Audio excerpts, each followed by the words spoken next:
Yang pertama saya ingin sampaikan bahwa secara formal ya sesungguhnya kami belum menerima salinan putusan ya atas putusan Pengadilan Tinggi Jakarta terkait dengan perkara ini, karena kita tahu bahwa putusan ini kan baru dibacakan kemarin ya.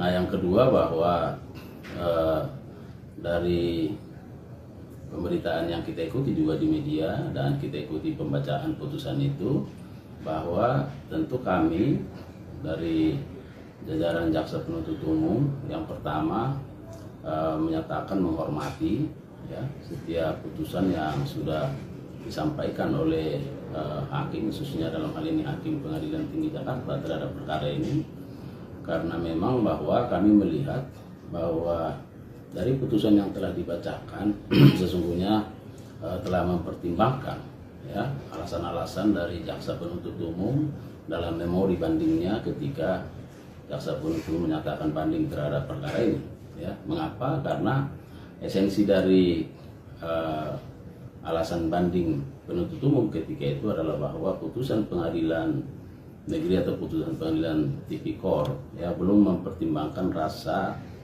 keadilan hukum dan keadilan masyarakat ya, karena kita tuntut 12 tahun dan diputus 6,5 tahun. Dan dalam putusan Pengadilan Tinggi Jakarta justru majelis memberikan putusan yang secara maksimal, yaitu pidana penjara selama 20 tahun dan pengenaan uang pengganti sebanyak 420 miliar dan subsidiar 10 tahun. Jadi oleh karenanya kami melihat bahwa hakim ya pada Pengadilan Tinggi Jakarta sudah memberikan putusan yang begitu maksimal.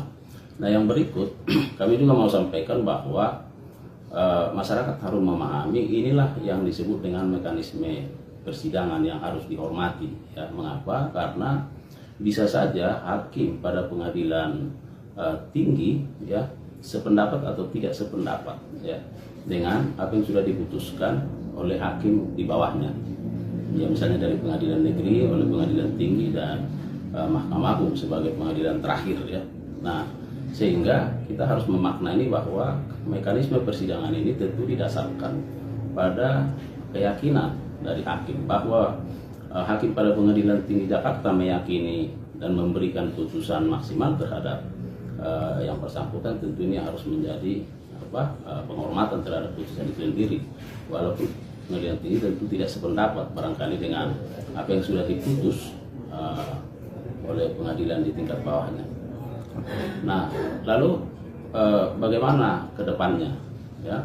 Nah, maka kalau kita mengacu kepada hukum acara ya sesuai ketentuan pasal 245 KUHP, nah tentu dengan putusan ini maka kewajiban pengadilan untuk menyerahkan ya salinan putusan ini kepada pihak-pihak, kepada terdakwa maupun kepada ya kami selaku jaksa penuntut umum. Nah, atas dasar itulah maka nanti apakah terdakwa dalam waktu 14 hari akan bersikap ya menerima atau tidak menerima terhadap putusan ini.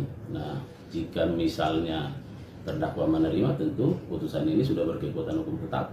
Tapi jika terdakwa belum menerima, maka terdakwa memiliki hak untuk mengajukan upaya hukum kasasi. Nah, dalam konteks ini tentu kami melihat bahwa putusan ini kan sudah maksimal ya dari sisi penuntut umum, maka kami nanti tinggal melihat bagaimana sikap dari